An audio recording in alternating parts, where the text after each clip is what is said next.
Muy buenos días, muy buenas tardes, muy buenas noches. Sean bienvenidos hoy a este nuevo episodio de Code Time, el episodio número 48, numeración humana, y número 47, numeración computacional. Sean bienvenidos hoy a este episodio donde vamos a continuar aprendiendo un poco más de lo que es el camino a la programación y viendo este tema que personalmente me fascina.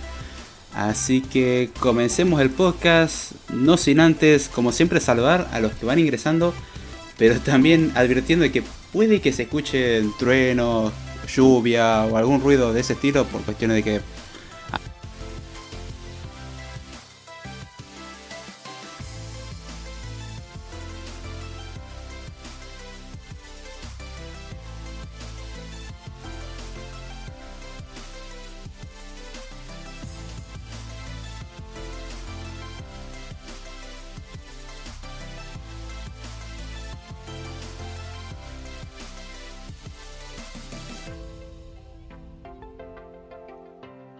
de cosas en general, así que va a estar bastante bueno. Ahora bien, vamos a arrancar con lo que es el tema de hoy, que es el tema que por lo menos salió elegido en la encuesta que se puso durante la semana pasada, que era componentes de interfaz gráfica versus lo que eran problemas de concurrencia. El problema de concurrencia es un tema largo, ya lo avisé, ya no sé cuánto episodio vamos de eso. Y es un tema interesante que puede parecer aburrido, pero en serio que si no sabes eso estás hasta las manos. Por lo menos incluso para interfaz gráfica necesitas saber cómo solucionar ciertos problemas de concurrencia, porque si no puedes tener problemas bastante graves con la interfaz.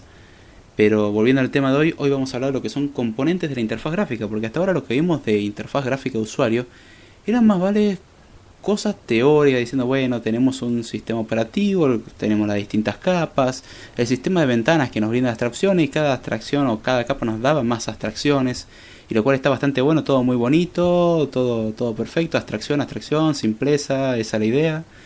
Pero ¿cómo usamos esa abstracción o esa simpleza?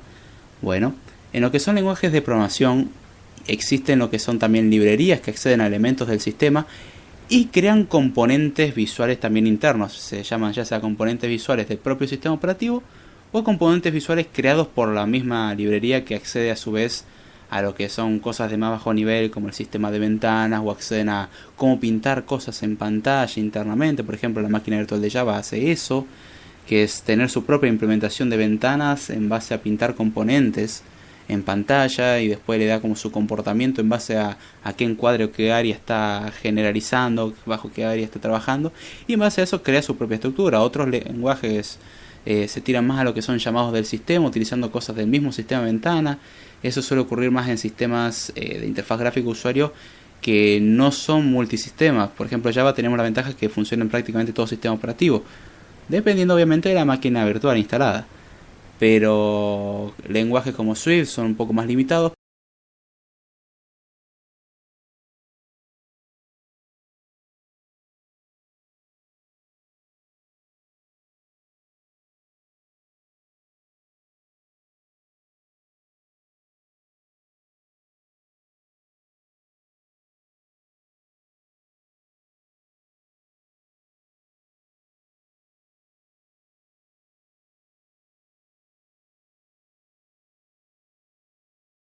Van a ser en el sistema WIMP, que es lo que vimos el episodio anterior que hablamos de interfaz gráfica de usuario. Es decir, WIMP, el acrónimo de Window, Icon, Menu y Pointer, que es ventana, icono, menú y puntero. Básicamente es el paradigma clásico con el cual nos manejamos con interfaces gráficas de usuario en equipos de sobremesa, o más bien en PC, en sistemas operativos de PC.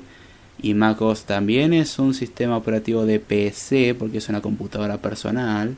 Aclaro eso antes que me digan, no, ¿cómo MacOS es otro sistema? No, es una PC al fin y al cabo. Entonces, que es distinto al paradigma lo que es el post-WIMP, que es lo que vino después del WIMP, que es básicamente todo lo que trabaja con interfaces gráficas en dispositivos móviles. Nos vamos a enfocar principalmente en WIMP, aunque muchas de las cosas que se trabajan en WIMP son análogas en lo que es el post-WIMP. Justamente una se basó en la otra, el post-WIMP se basó en el WIMP, en cosas que ya teníamos. Era una locura volver a hacer todo, nada más que la simplificaron en muchos aspectos y le quitaron muchas opciones. Por ejemplo, algo que tendríamos y uno de los primeros componentes que vamos a analizar son las ventanas, cosa que algo post-WIMP normalmente no tiene, a pesar de que ahora permiten el supuesto multitasking, el multiventana, que no funciona tal cual una ventana en una PC. Entonces, dentro del paradigma WIMP, justamente el primer componente y la primera letra del acrónimo es la W, que es de window o de ventana, y vamos a hablar de lo que son sistemas de ventanas.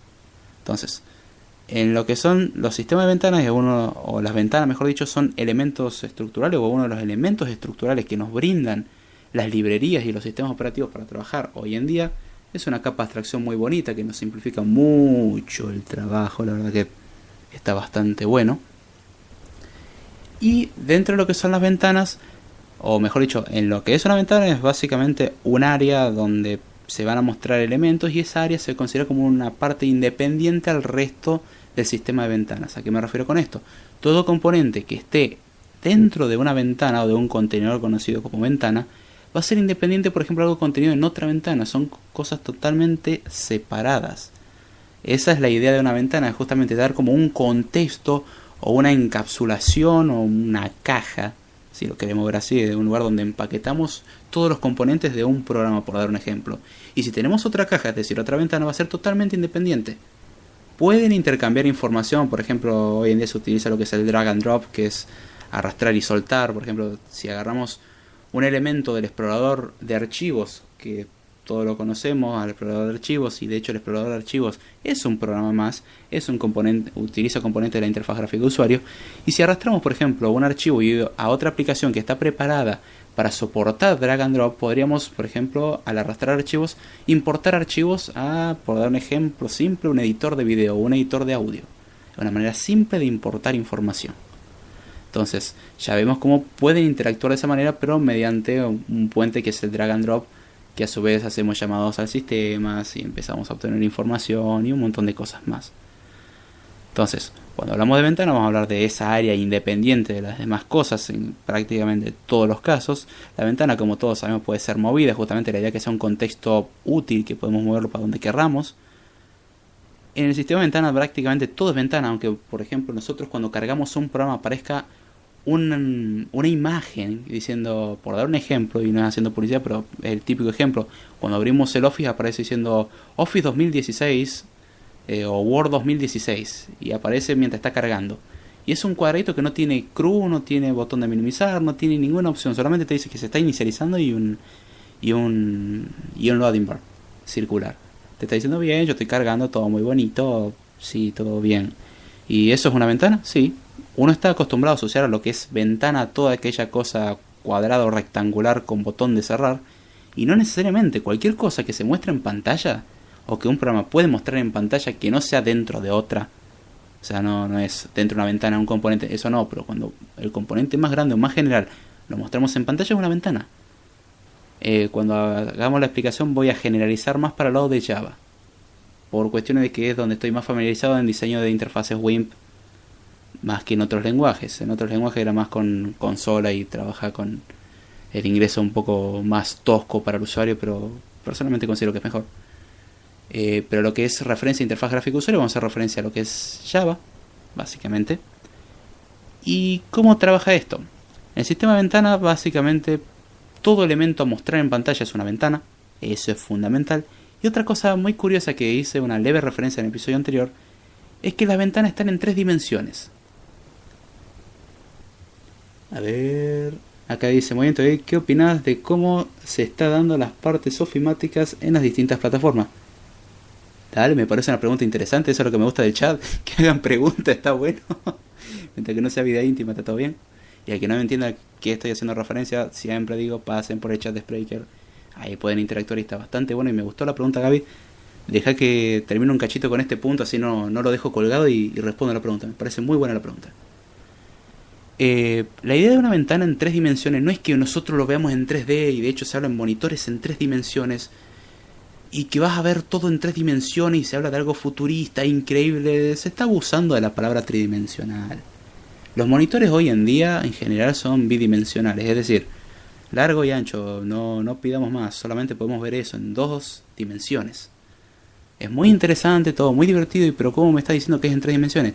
Internamente, cuando lo vemos, y de hecho eso lo podemos ver en el sistema de ventanas, saludamos acá a JJ Ponce, que se hace presente, y dice, un saludo grande, qué gran podcast, gracias José, un abrazo grande, y como siempre digo, a sentarse, ponerse cómodo. Como le dije a Gaby, che, vale preguntar, está muy bueno, me gustó mucho la pregunta tuya, Gaby, y vamos a darle para adelante. En lo que es internamente el sistema de ventanas, las cosas corren en 3 dimensiones. ¿Por qué en 3 dimensiones? No me refiero a algo que sea, por ejemplo, un cubo en vez de un cuadrado. Nosotros ponemos un cuadrado en pantalla, no es un cubo, no, a ese punto no. Pero todo lo que se muestra se está mostrando en 3 dimensiones como si fuesen papeles, si lo queremos ver. No como objetos tridimensionales como tal. Una hoja de papel es un objeto tridimensional, que donde vamos a plasmar cosas bidimensionales. Y una hoja de papel básicamente es un objeto tridimensional donde plasmamos cosas bidimensionales. Y en este caso podemos pensar como distintas partes que se van superponiendo. Y ahí es donde está la tridimensionalidad, donde tenemos una ventana sobre otra. Y para el sistema literalmente tenemos una ventana sobre otra. Entonces vamos a pintar un elemento y vamos a pintar después otro elemento encima.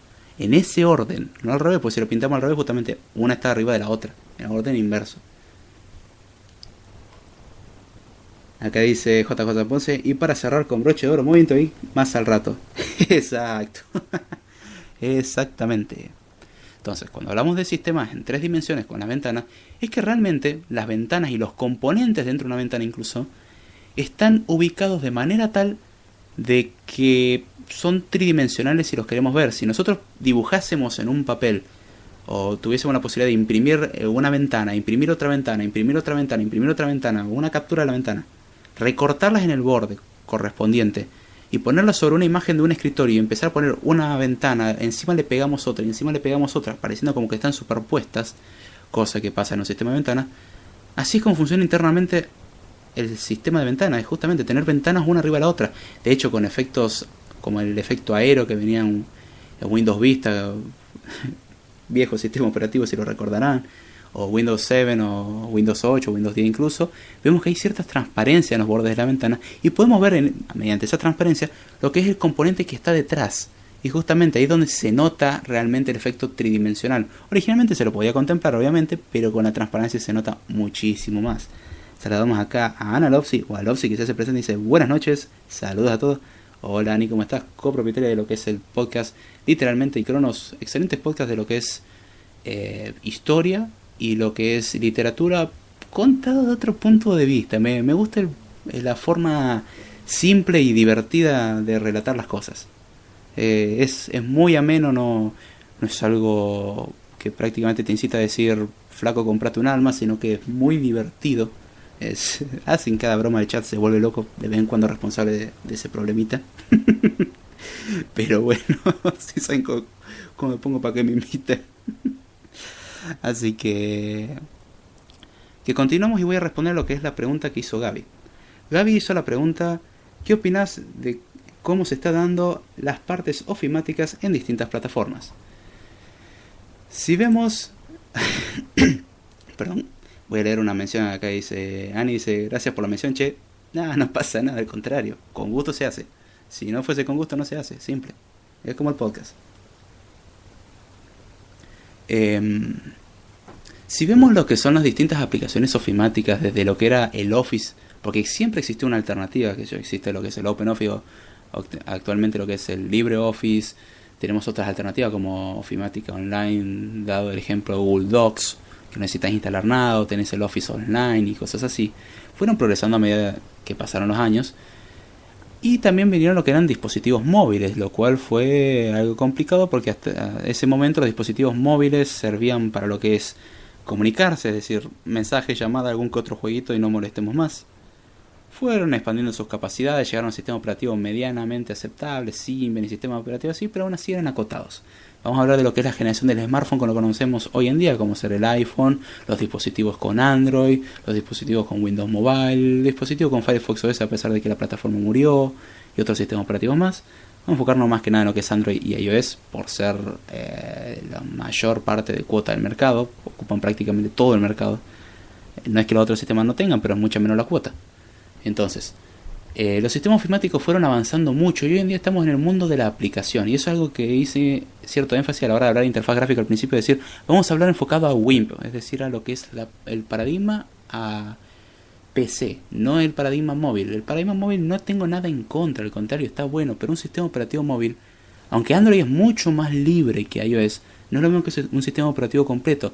Aún así, por ejemplo, Microsoft le dio un empujón muy grande a lo que es la suite ofimática de Office, que hoy en día prácticamente si tenés una tableta podés utilizarla como un dispositivo de real productividad, porque puedes sacarle casi todo el potencial que tendrías en una PC. Contás con aplicaciones de edición que están volviéndose cada vez más poderosas, en ciertas plataformas más que en otras. En iOS lo que es Office funciona bien, en Android funciona, tenemos todos sistemas ofimáticos en este caso están funcionando y estoy viendo que tienen un progreso bastante interesante y todo está tendiendo a lo que es lo móvil. Lo móvil va a terminar siendo el futuro, no voy a decir que la PC va a morir por culpa de eso, va a mermar lo que es el mercado, va a disminuir mucho la cuota, sí. La PC va a terminar rezagada probablemente a alguien que le quiere sacar jugo, porque por ejemplo un gamer que le quiere sacar realmente jugo a algo, no se va a comprar un celular y no se va a comprar una tableta. Que me sepan disculpar, pero eso no lo van a hacer y yo se lo puedo discutir sin problema. No lo van a hacer. Pero es que los juegos en 3D hoy en día la tableta, sí, no tenés el mismo control. Vos en lo que es una tableta tenés una pantalla táctil en la cual estás limitando mucho el acceso. En cambio, en una PC tenés algo llamado teclado que puedes acceder a 20 teclas al mismo tiempo, suponiendo que el teclado soporta tanto, pero 2 teclas al mismo tiempo se puede soportar múltiples presiones al mismo tiempo, cosa que la pantalla táctil tiene la limitación. Y el poder de expresión de una pantalla táctil difiere de lo que es el poder de expresión de un teclado. El teclado tiene bastantes teclas, tiene bastante utilidad. La suite ofimática está migrando a lo que son las partes móviles y la veo con mucho potencial. De hecho, son unos tantos pilares que se tiene para decir, este dispositivo móvil realmente se le puede sacar productividad.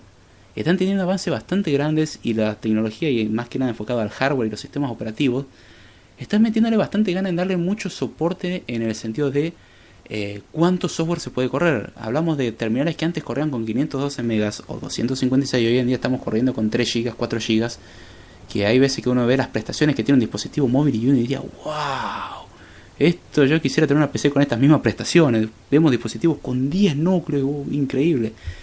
Pero son 10 núcleos móviles, no es lo mismo, no corre lo mismo, un sistema operativo acotado. En cuanto a lo que es la ofimática, lo veo como un punto bueno, es uno de los tantos pilares de la productividad en lo móvil hoy en día. Un buen dispositivo móvil más una buena ciudad ofimática es productividad garantizada si uno lo sabe sacar el jugo.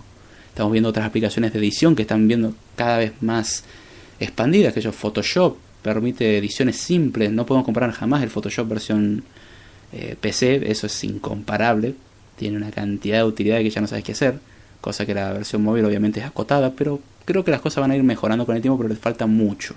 A lo que es ofimática lo veo bien y lo veo con futuro. Espero haber respondido a la pregunta y sepan disculpar por el tiempo que me tomé, pero quería responder a esta pregunta. Continuando con lo que estábamos viendo en el podcast de hoy, que era interfaz gráfica, vemos cómo saltamos de un tema al otro de manera súbita. Cada aplicación o cada programa puede lanzar o no una ventana. Es decir, en principio todas las aplicaciones corren en lo que es modo oculto. Nosotros podríamos tener un programa que está bien, va a lanzar un icono muy bonito en la barra de tareas, pero en principio no va a mostrarnos nada. Y uno diría, ¿qué es lo que está haciendo el programa? ¿Cómo sé que está haciendo? ¿Está haciendo algo misterioso? No. Muchas veces los resultados se muestran por consola. Ahí donde está el chiste, que esas aplicaciones que no muestran ventanas, por ejemplo, están pensadas para correr en consola. Y de hecho, desde la misma consola podemos ejecutar la aplicación y ver qué es lo que está haciendo, porque muchas aplicaciones lo que hacen es reportar errores mediante consola. Entonces uno ve que el programa no anda y no anda y no anda, y ¿por qué no andará? ¿O por qué no carga? Y en realidad cuando lo carga desde la consola y ahí empieza a mostrar las cosas que hace el programa, hay veces que el desarrollador se olvida la mitad de las cosas que puso para imprimir en pantalla, y como que imprime 44227 malvadisco y cosas así, que uno diría, ¿y esto dónde salió? Y es porque el desarrollador puso algo para probar si en algún punto se ejecutaba ese pedazo de código. Se llama acá Maru, la coequiper de movimiento, y ya no puede ser copropietaria porque Delphi se llevó todo. Dice, buenas noches, pasando a saludar. Hola Maru, ¿cómo estás? Espero que estés muy bien. Espero que la lluvia baje un poco el calor y que traiga frío, che. Entonces, las aplicaciones que en principio pueden funcionar en consola y el desarrollador es lo suficientemente decente para no dejar todos los prints inútiles y dejar solamente prints que muestran el estado por ejemplo, de error o de correctitud del programa, puede ver los resultados. Ahora bien, para lo que es un usuario normal, ¿qué es lo que utiliza? Interfaz gráfica de usuario. Entonces, uno de los elementos que nos brindan las librerías es una ventana, que es el elemento principal donde vamos a posicionar toda la información de manera visual, simple, bonita, relativamente barata porque consume bastante recurso en comparación. O sea, lanzar una ventana en consola no es lo mismo que lanzar una ventana normal en pantalla. Una ventana normal en pantalla tiene su costo y de hecho, ¿cuál es el límite de cuántas ventanas puede abrir una aplicación? Porque una aplicación puede abrir una o varias ventanas. ¿Cuántas puede abrir? Tanta RAM te dejen usar, básicamente. Depende cuánta RAM tenga, cuánta ventana puede hacer. De hecho, una de las mejores aplicaciones inútiles para llenar memoria RAM es crear ventanas. Esa fue una de las primeras cosas que hice para probar a cuánto aguantaba la computadora, y veo que la máquina virtual de Java le da como el acceso a toda la RAM aparentemente, porque hice ejecutar infinitamente ventanas cada un segundo y empezaron a aparecer ventana tras ventana tras ventana. Y después le quité ese limitador por segundo y dije, crea todas las ventanas que puedas en todo el tiempo que puedas. Bueno, el efecto fue ver cómo el contador de RAM súbitamente bajó de 8 GB libres a 512 MB libres, maté la aplicación para que cierre todo y mágicamente se liberó muchísima RAM en ese momento. Típica broma para hacer a un amigo. Abrí esto y de hecho lo he hecho, y básicamente el resultado fue sobrecalentar la computadora y que se apague. Fue muy divertido el resultado ese. Bonito overflow. Pero ahí es donde tenemos que la limitación de cuántas ventanas podemos poner es la cantidad de memoria que tengamos. Recordemos que cuando la memoria RAM es insuficiente vamos a recurrir a lo que es el disco, y en ese momento la computadora se vuelve insufriblemente lenta. Y si tenés la suerte de poder matar la aplicación en ese momento, bueno, espera un ratito que se recupere todo. Si no es así, puede que tengas un overflow de memoria, eso lleva varios problemas, pantallazos son de la muerte y bla bla bla, con suerte. Entonces hay que saber cuántas ventanas crear, porque cada ventana que uno va creando tiene su consumo de recursos, tiene su consumo de gráfico, y cuanto más ventanas creamos puede que vaya más lento, porque vamos a necesitar renderizar más cosas, trabajar con más cosas, depender de más cosas también, porque es complicado tener un montón de ventanas en una aplicación, además de ser horrible visualmente, consume muchísimo recurso, y además que como que útil visualmente no lo está dando. Como tenemos 20 ventanas con un montón de botones, ¿cómo hago para usar ahora? Por eso hay que saber acotarse.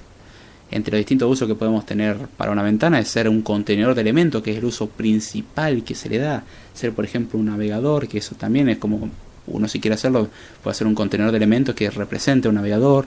Puede hacer una terminal o una consola de texto, básicamente una ventana que lanza una consola. Puedes trabajar con eso. De hecho, muchos programas lo que se hace es lanzar una consola, y en esa consola vamos a trabajar para no tener que usar una interfaz gráfica de usuario. Y existen otros tipos de ventanas especiales, también conocidas como ventanas hijas, o que nacen de un padre y el padre es la ventana principal, que son las ventanas de mensajes o ventanas de diálogo, que son esos bonitos cuadritos, por ejemplo, preguntando una confirmación, pidiendo una contraseña, mostrándonos información diciendo, bueno, espacio de memoria insuficiente, vuelve a intentarlo de nuevo más adelante, o ha ocurrido un error, inténtelo de nuevo más adelante, o desea guardar los cambios, si no, cancelar. Esos son cuadros de diálogo, ventana de diálogo, cuadro de mensajes, y son un tipo de ventana especial, las cuales se lanzan desde una ventana, es decir, una ventana lanza otra. Generalmente si uno mata la ventana principal, mata la otra, pero ahí donde está el chiste. Muchas veces no se permite el acceso a la ventana principal sin antes salir de la ventana secundaria, es decir, la ventana secundaria se vuelve temporalmente principal y la otra es inaccesible. En el momento que nosotros salimos de la ventana secundaria, la principal vuelve a ser la original, y ahí es cuando podemos realmente cerrar las cosas. Ese es el típico sonito que pasa cuando uno, por ejemplo, le da desea guardar el cambio, sí, no, cancelar, y no le da ninguna de esas tres, le da a cualquier otro lugar, y inmediatamente como que parpadea la ventana diciendo, bueno, che, elegí una de estas tres opciones porque no te dejo hacer nada más. Entonces ahí es donde está el chiste de los distintos tipos de ventanas. Perdón por el silencio. Ya vamos por 25 minutos, bien, tenemos tiempo todavía. Y vamos a ver algunos de los componentes como prometí. La ventana es uno de los componentes, y dediqué cierto énfasis en eso porque es el componente principal, que si no lo tenemos el resto es inútil. Y es donde vamos a empezar a tener lo que son ventanas, y ahí es donde voy a enfocar más en lo que es Java porque es donde trabajo. Aunque hay ciertas similitudes con otras formas de trabajo. En lo que es una ventana, por ejemplo, en lo que es Java se lo conoce como frame, tenemos lo que es un panel raíz, tenemos un panel de capas, y después tenemos lo que es un content pane o panel de contenido, por así decirlo. ¿Para qué sirve el panel de contenido? Que es donde vamos a trabajar realmente. Es donde nosotros vamos a poner los elementos. Es decir, en el content pane o en el panel de contenido es donde uno va a terminar poniendo los distintos elementos, como ser botones, sliders, campos de texto, scroll y un montón de cosas más. Pero en principio tenemos la ventana, que tiene a su vez un contenedor. Existen distintas maneras de organizar la información, conocida como layout, que es básicamente una manera de establecer comportamientos en cuanto a cómo distribuir los elementos. Es decir, nosotros podemos agregar muchos elementos a la ventana, pero para el sistema, cuando agregamos elementos a la ventana, no los agregamos en un orden establecido. A pesar de que hay software de que permite, por dar un ejemplo, NetBeans, uno de las IDEs o de los entornos de trabajo más conocidos de Java, la ventaja que está en todas las plataformas, pero algo que no me gusta de NetBeans es que permite desarrollar interfaces gráficas de usuario. Es decir, uno cuando quiere diseñar una interfaz gráfica de usuario tiene dos opciones: hacerla mediante código o hacerla mediante el diseño visual, es decir, arrastrando componentes y armándolos, que es muchas veces como se hace con los dispositivos móviles, que también se puede hacer de manera programada. O sea, programáticamente se puede escribir en base a código y se va generando eso, o puede uno agarrar, arrastrar componentes y después eso se compile de alguna manera y sea una interfaz gráfica. Todo muy bonito con la forma autogenerada, todo lindo con el drag and drop y vamos a poner este cuadrito acá y esto por acá. Pero personalmente le encuentro una ventaja, que es el que es rápido, es fácil de aprender, es muy fácil de aprender, pero la desventaja, y esto ya lo hablé en un script time, de que te acostumbra o te malacostumbra eso. Entonces uno se acostumbra a utilizar todas esas cosas. Ay, es simple y bonito. Y después cuando le dicen, bueno, a ver, diseñame una ventana solo, sin nada. Y como, no, pero necesito la IDE. No, hacémelo sin nada. Hacémelo con un bloc de notas. Pero ¿cómo vas a programar con un bloc de notas? Es una de las buenas pruebas que le hacen los desarrolladores. Te dicen, ¿vos qué sabes? Yo sé mucho de Java y sé mucho de esta y esta librería. Ah, muy bien. Bueno, quiero que me hagas una ventana en la cual tenga dos paneles, la primera sea verde, la segunda sea roja, y en el panel rojo quiero que pongas un botón que diga acceder y en el otro panel pongas un botón que diga cancelar en el medio. Y te dicen hacerlo en un bloc de notas.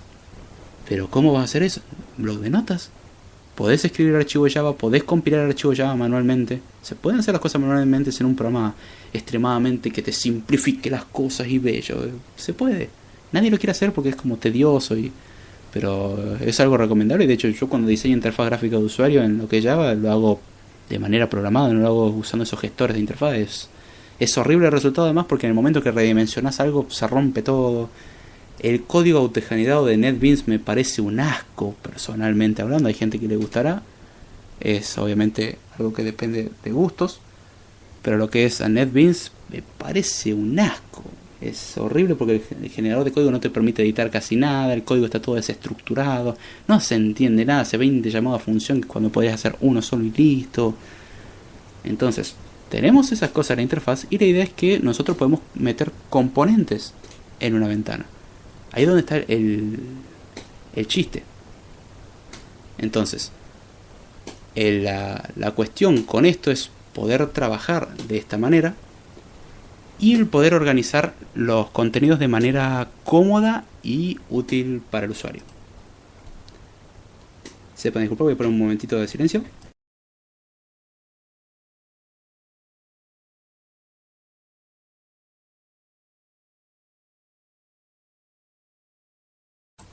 Ahí está tomando algo. Pero la idea es poder organizar los componentes para que sea de una manera cómoda, y eso se puede hacer de manera programada, y ahí es donde entra el tema del layout y cosas así para organizar los componentes.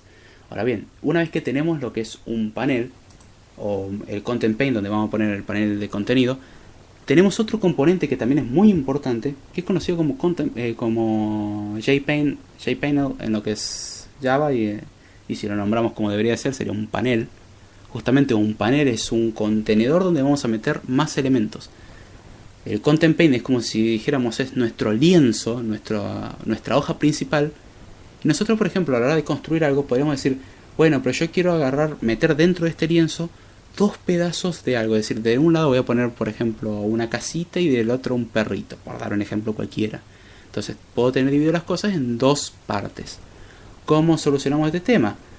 Para hacerlo de manera simple, lo que hacemos es poner una parte en un panel y otra parte en otra. Entonces serían como pedazos de vidrio y armamos un rompecabezas. Entonces con eso empezamos a armar el rompecabezas y podemos dividir. Un panel es básicamente un lugar, un contenedor donde vamos a meter más elementos. Uno de los elementos que podemos meter en ese contenedor es otro contenedor del mismo tipo. Es decir, dentro de un panel podemos tener más paneles, y así dentro de cada panel más paneles, hasta que vamos a llegar a un elemento raíz, que es, o un elemento hoja mejor dicho, que es el último elemento, como ser un botón, un slider o cosas así. O un simple panel que sea de un color. Por ejemplo, podemos tener un panel que solamente cambie de color en base al estado del programa, que se ponga en verde cuando el programa está trabajando, que se ponga en rojo cuando el programa no está trabajando, en amarillo cuando ocurre algún problema, en azul cuando no sé qué le pase. Y podemos darle un uso visual al panel, o sea, puede cambiar de colores y se lo puede personalizar. pero es uno de los componentes más importantes después de la ventana y el Content Paint, que es donde vamos a meter los componentes. Los paneles son una forma de dividir. ¿Podríamos meter elementos directamente en el Content Paint? Sí. No es lo más recomendable, de hecho, a lo que es escalabilidad de código es mucho más lindo dividir las cosas en paneles, cuestión de que el momento de modificar algo, solamente modificas un panel, por ejemplo. A ver, no me gusta el orden de los botones de este panel. O tengo este panel y quiero cambiarlo completamente, pero que cumpla exactamente la misma función. Quiero que tenga ciertas opciones, pero no me gusta cómo se están presentando ahora y quiero actualizarlas. Entonces, si uno hace una mala práctica que es poner todo en un mismo componente, tenés el defecto de que al momento de actualizar como que te vuelve loco porque tenés demasiados componentes y podés pifiarle en algo. Ahora, si lo tenés dividido, por ejemplo, en un panel por un lado, un panel por el otro, el momento de actualizar solamente modificas un panel. Entonces, lo otro ni siquiera lo tocas porque no cambia nada. Es justamente una manera de modularizar. Esa es la idea, dividir el código, dividir todo de manera estructurada para poder trabajar de una forma más cómoda. El establecer cuántos paneles hay que crear depende de lo que uno vea necesario, depende de cuestiones de diseño, depende de cuestiones de simpleza y depende de lo que uno se le cante básicamente. Hay ciertos criterios, pero no hay una regla fija, es básicamente crear los paneles en base a cómo veas que se va a adaptar tu aplicación.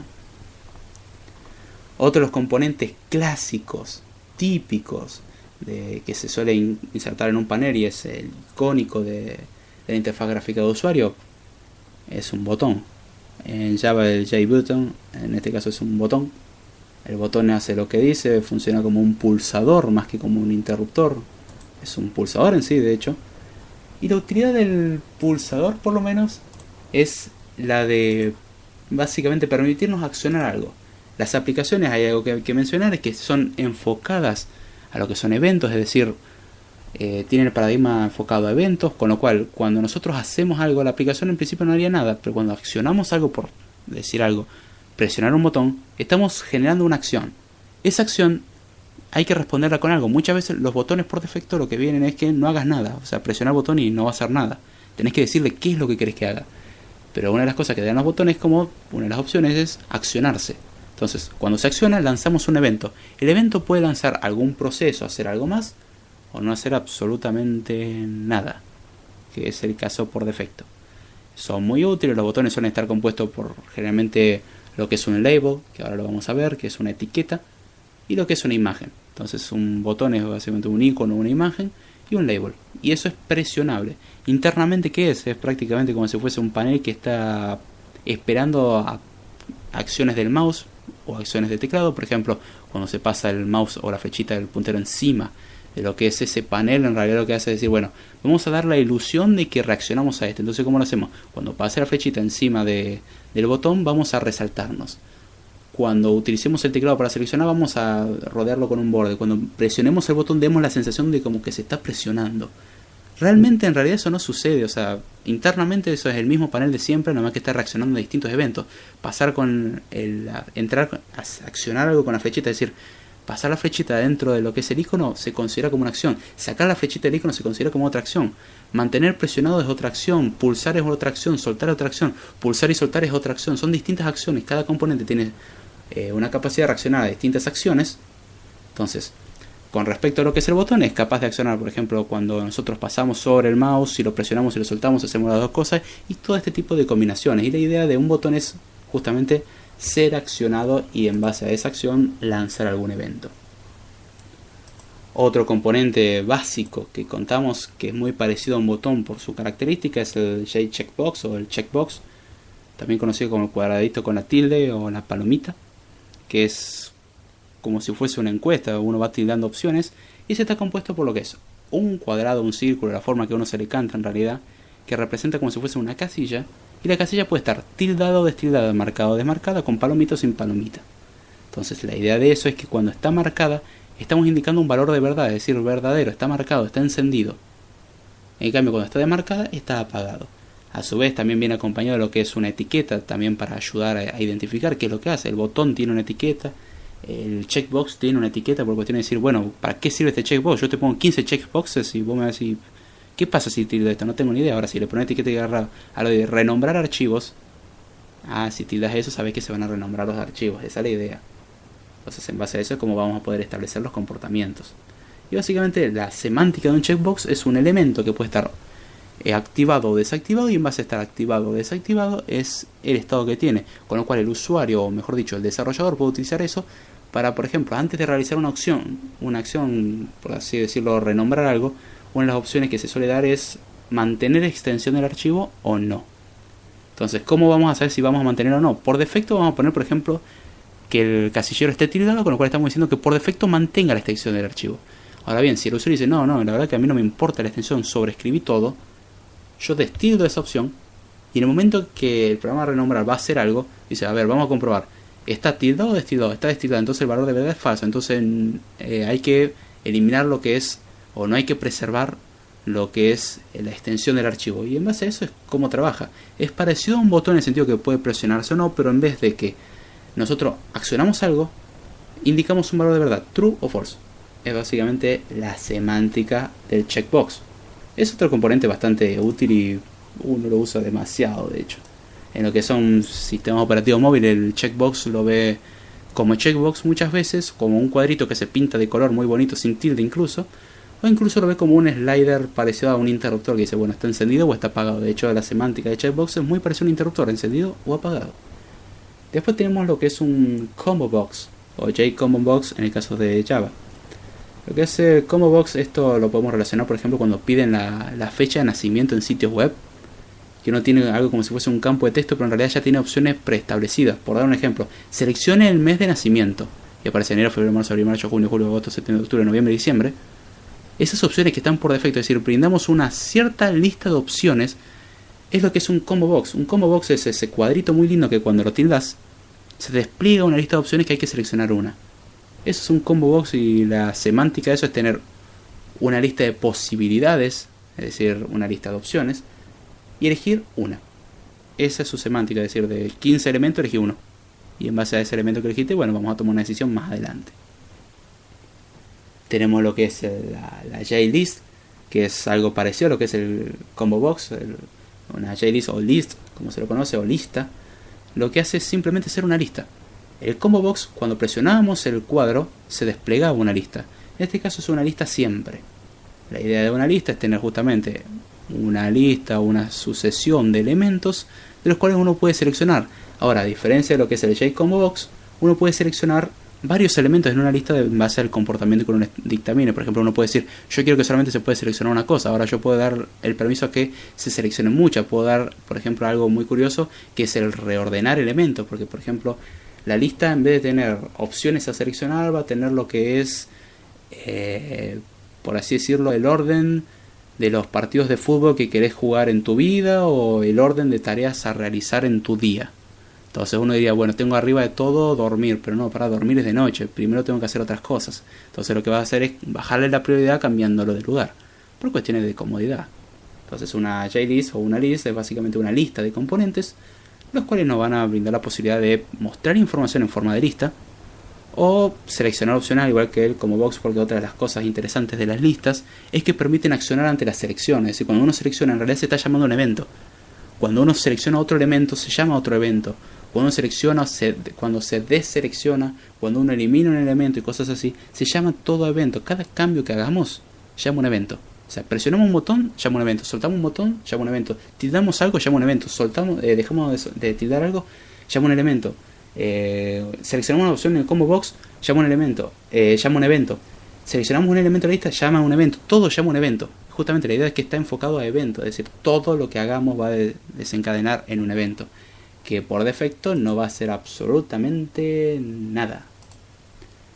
Y me gustaría ver lo que es el radio button, el slider, el menú y un montón de opciones más, pero ya estamos a 41 minutos, se está yendo el tiempo. Así que espero que les haya gustado lo que es el episodio de hoy. Sepan disculpar el ruido que hubo al principio, cuestiones de lluvia y cosas así, así que no puedo controlar el tiempo, no tengo esos poderes. Espero que les haya gustado lo que es el episodio de hoy. Muchas gracias a los que entraron hoy al chat, a los que han escuchado el podcast tanto en vivo en diferido. Gracias, Gaby, por la pregunta, porque la verdad estuvo bueno discutir sobre lo que es el tema de las suites ofimáticas en plataformas móviles. Di mi opinión, obviamente si a alguien no le gusta mi opinión, está en todo su derecho, pero también estoy abierto a lo que son críticas al respecto, críticas constructivas, o por lo menos debatirlo, porque la verdad que es interesante hablar del tema. No se aceptan comentarios medio no muy inteligentes diciendo, no, vos estás equivocado, porque Si no me das una razón, no puedo tomarlo muy en serio. Así que espero que les haya gustado el episodio. Saludamos acá a Maru, a Anita, a Lopsi, a Movimiento ahí, a JJ Ponce. Muchas gracias por hacerse presente. Fueron poquito, pero estuvo interesante el podcast. Así que espero que les haya gustado. Si me quieren seguir, pueden hacerlo vía Twitter, en @davidjordana, vía correo electrónico davidjordana0@gmail.com. Todos los lunes a las 11 de la noche de Argentina, como ahora, hacemos el podcast de Code Time. Y los jueves trato de subir un podcast de Script Time. Como esta semana pasada no subí ningún episodio de Script Time, bueno, esta semana doble ración. Así que se van a tener que ocurrir 2 temas de los cuales hablar en esta semana. Probablemente uno se suba mañana o pasado mañana. Vamos a ver de qué vamos a hablar. Son temitas cortitos referentes a la programación y que probablemente algunos los voy a terminar viendo más en profundidad en un episodio de Code Time, porque no se puede ver todo en 5 minutos. Pero por lo menos para dar una idea y saciar un poco la curiosidad de la gente está bueno, y también para incitar. Algo que también digo es, vale sugerir temas. Yo pongo lo que es una encuesta toda la semana diciendo pueden elegir entre estos temas. Últimamente la encuesta estuvo reñida entre lo que era interfaz gráfica de usuario y problemas de concurrencia, porque son temas que todavía no lo terminé y quiero terminarlo. Me parece interesante verlos, pero puede... Acá dice Gaby Vago, puede ser, en realidad no se me ocurrió nada de qué hablar. Sepan disculpar, admito mi culpa. Por lo menos no voy a andar mintiendo en eso. Pero se pueden hacer sugerencias. Si hay temas que les interese, se puede hacer. Lo mismo que en el canal de YouTube. En el canal de YouTube tuve más interacción en ese aspecto de estaría bueno que cambies esto, o estuvo muy interesante este tema, y me hicieron preguntas referentes a temas que no se hablaron todavía en lo que es el curso de SUI que estoy dando, y lo respondí sin problema. Y a su vez me parecen cosas interesantes a tratar en videos, porque también están todos en su derecho de recibirlo. Así que estamos abiertos a lo que son sugerencias de temas, como les interesa un tema que quiero ver, pero esto ya entrando a lo que es el mes de enero, pues no sé si vamos de vacaciones o no, dependiendo, vamos a ver qué pasa. Pero un tema me parece muy interesante, el tema base de datos, y eso creo que a muchos le va a llamar la atención, o a interesar por lo menos. Así que no se olviden de comentar, suscribirse, compartir. Si les gustó, y esto se lo voy a robar a Damián, y admito la culpa, después te pago el copyright. Y si no les gustó, compártelo a ese ser desdeñable, a ese ser que odian, para que también sufra. También tenemos lo que es un canal de YouTube, me buscan como David Jordana, y prácticamente en todos lados como David Jordana o Code Time, donde ahí tenemos un curso de Swift, y subo otro tipo de video, pero por ahora va más que nada centrado en lo que es un curso de Swift desde cero, totalmente gratis, en español, a su disposición. Está en ustedes el utilizarlo o no, obviamente, pero es algo que quiero dejar para la comunidad y que lo disfruten, y está bastante bueno. Así que espero que les haya gustado. La despedida fue un poquitito larga, pero como siempre es lindo hacer una despedida decente. Muchas gracias a todos los que pasaron por acá. Dejar reseñas en iTunes y corazones ayuda muchísimo para aumentar la visibilidad del podcast, y ayuda mucho también como un incentivo personal, como parece que a alguien le gusta, le interesa, está bastante bueno. Así que bueno, con esto ya vamos cerrando lo que es el episodio de hoy. Mañana vamos a subir el curso de Swift, el nuevo episodio, y será hasta la próxima. Chao.